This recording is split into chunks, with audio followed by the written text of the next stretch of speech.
Good morning, YouTube. Oh, man.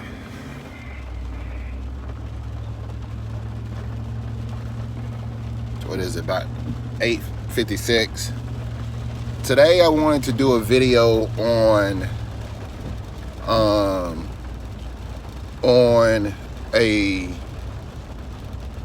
I want to respond to a couple of questions that I was asked and see if I can answer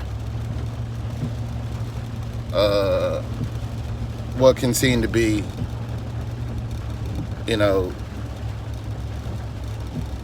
shed some light on some things, right? It's raining out here, but it's still beautiful though. So I was asked a question by a gentleman about, the question he asked me was, and I hope I answer your question thoroughly. Let me start by saying that. The question I was asked is basically, how do I get the financing, and am I using private money? Do I use private money? And if so, where do you find private money? Okay. And if so, where do you find the private money to use if you use private money? All right, so to answer the first part of the question, where do I get the financing? I am the financing. I use my own money. To answer the second question, do I use private money? I've never used private money.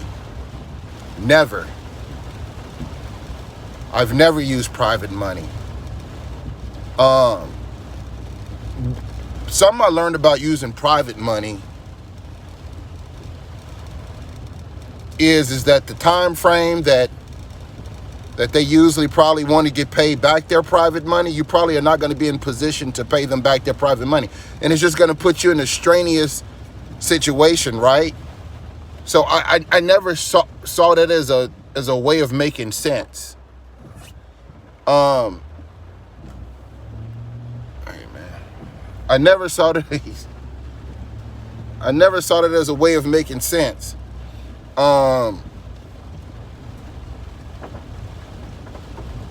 It just doesn't.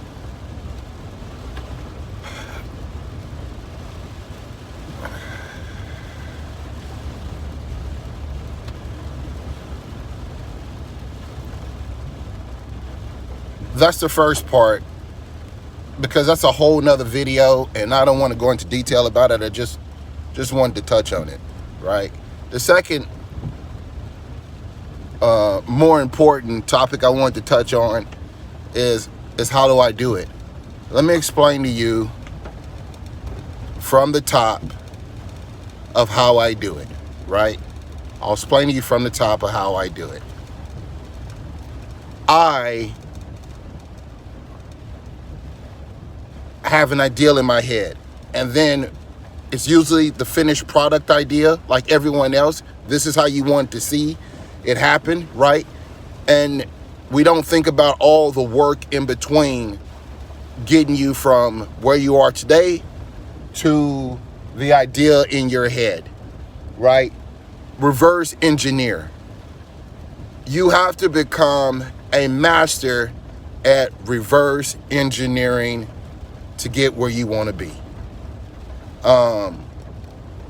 But you also can't have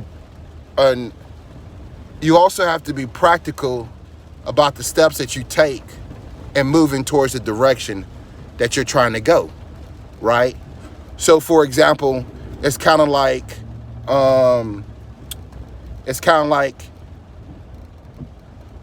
you just have to be practical in the steps and the applications that you use to get you where you're trying to go, right?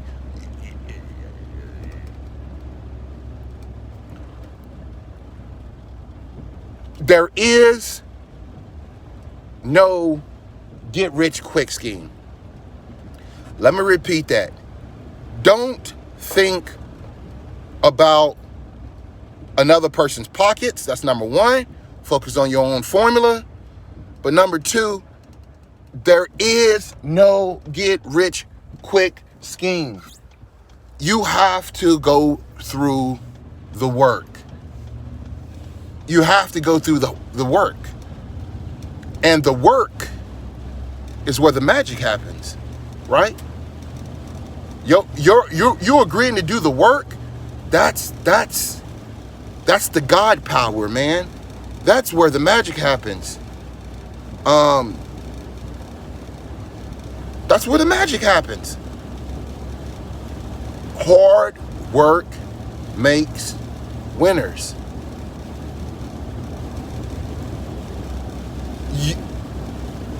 So this is what I'm gonna save you some time. This is why I come to understand, okay? You may not agree with this, you may not believe this, but this is the way it worked for me.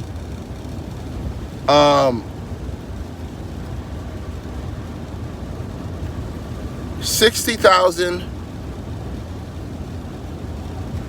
or less. 60,000 or less is what you want to purchase the property for. Okay? You want the best community, but the worst house. You want the worst house in the best community because you can add value to that. You want, let me repeat it, you want the best property, the best asset, the best community, the absolute best community. And you want the worst house, right?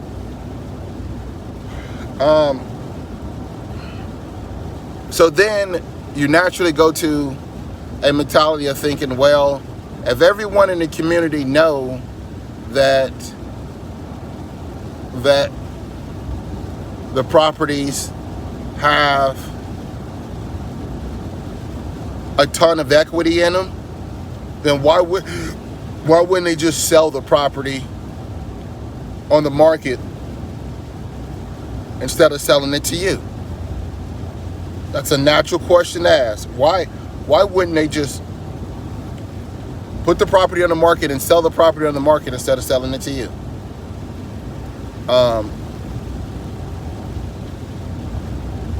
Honestly, I don't know the answer to that. But what I can tell you is that if you just ask, not everyone gonna say no. You never know a person's financial situation. You don't know if they had the property rented out before you asked them and they're tired of tenants. You don't know so the property that I closed in September,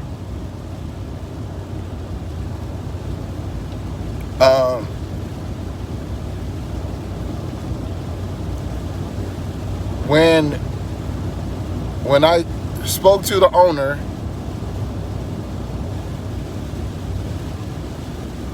owner was frustrated with the tenant, the previous tenant that he had.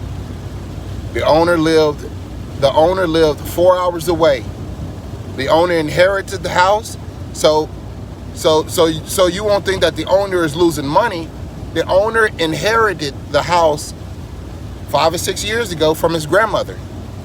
Okay, the owner inherited the house 5 or 6 years ago from his grandmother.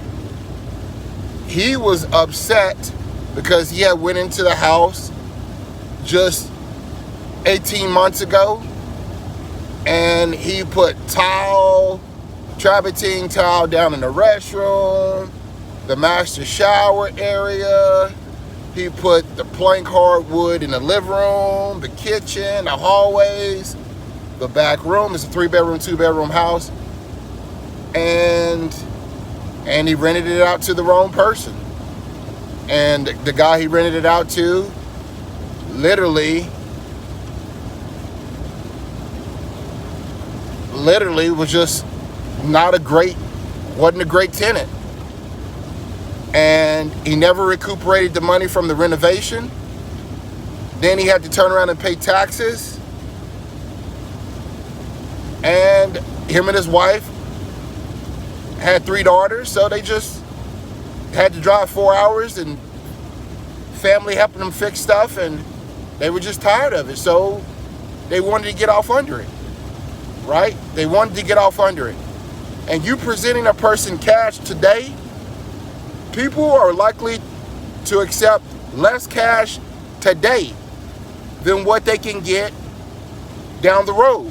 So if you offer them on this particular deal, whoa, damn, I almost hydroplaned. On this particular deal, I think he started at 110.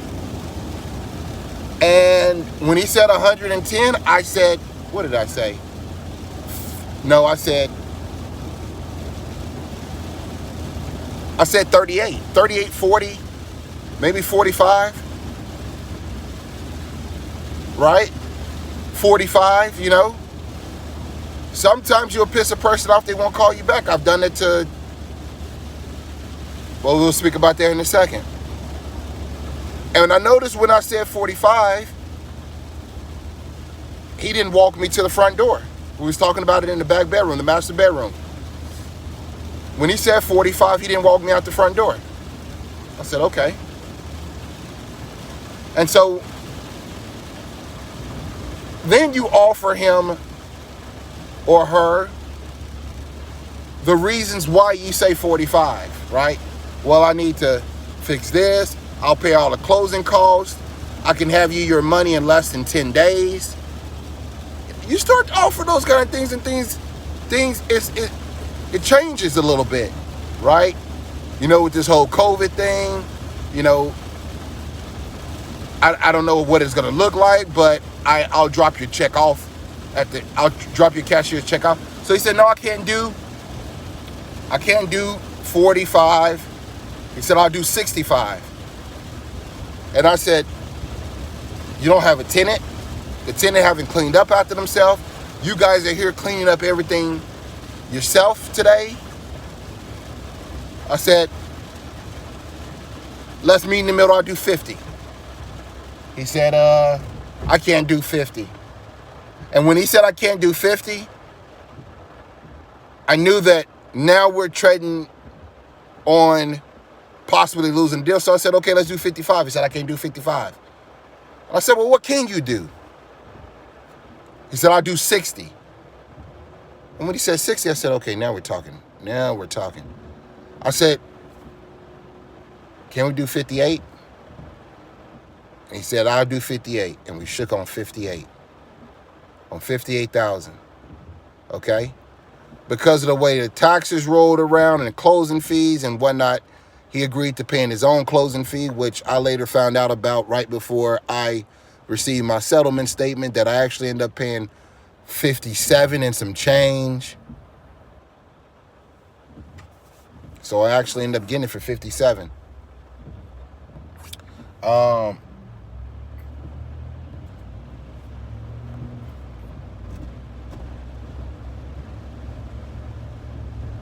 Turned around and my team and I, hey, David, all 3 Davids, man.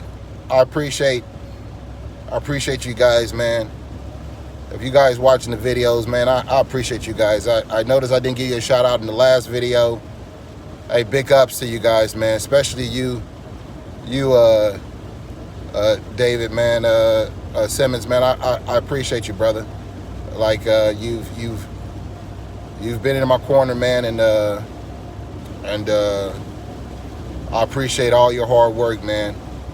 And I think I've shown that, man. But you've been like a brother, man, and I think it's important for you to know that. Another thing I want to bring up is, man, is that in my previous videos, I got, you know, my previous videos 4 or 5 years ago, I learned to trade from a man I coined as old school. And old school Old school taught me everything I knew. Starting in 2014, and I started and he was patient with me, and he used to always tell me he had two rules. His first rule is, say for example you hit your finger with a hammer, he'll say, "Are you dying?" Say, "No, I'm not dying." He said, "All right, then let's get back to work." That was one of his sayings. And what was his other saying? And another saying he had was you got to tear it up before you fix it.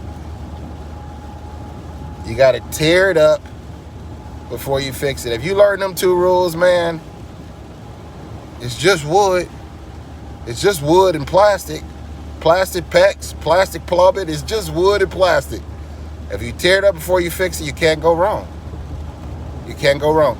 So, but long story short, man, I lost Old School back in August. Old School passed away, and Albert was, and still is, a huge part of this, man, and I'm just thankful to have met him. I'm thankful to his daughters and his family. I'm thankful to have known your father. Great man, absolute great man. And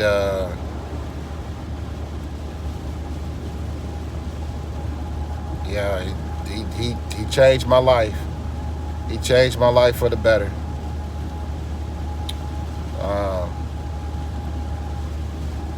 Yeah.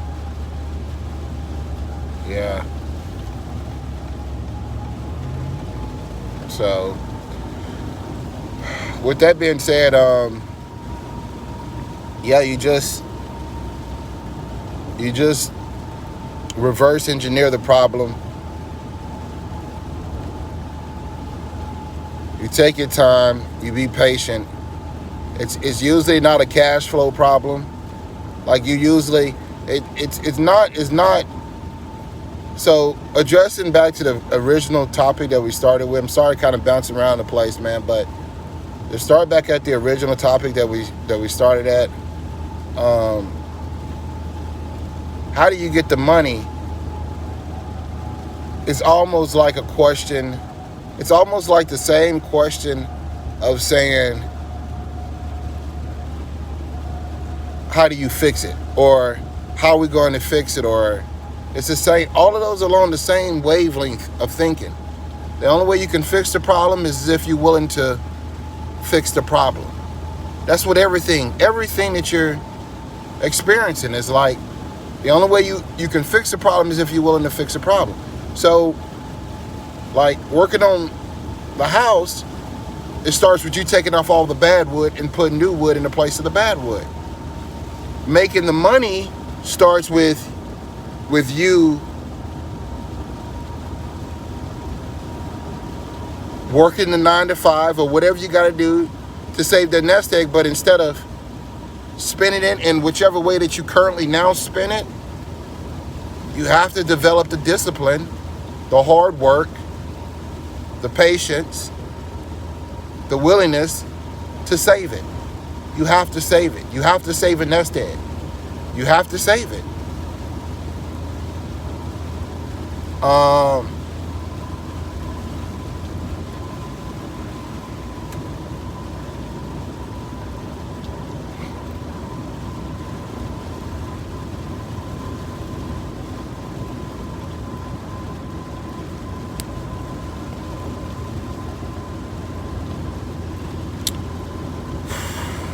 What else?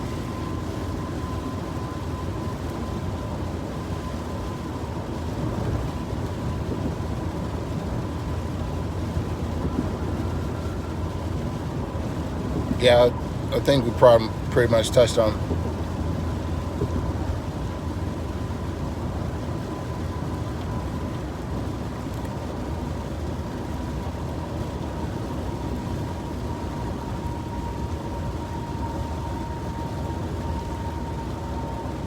Just a rant.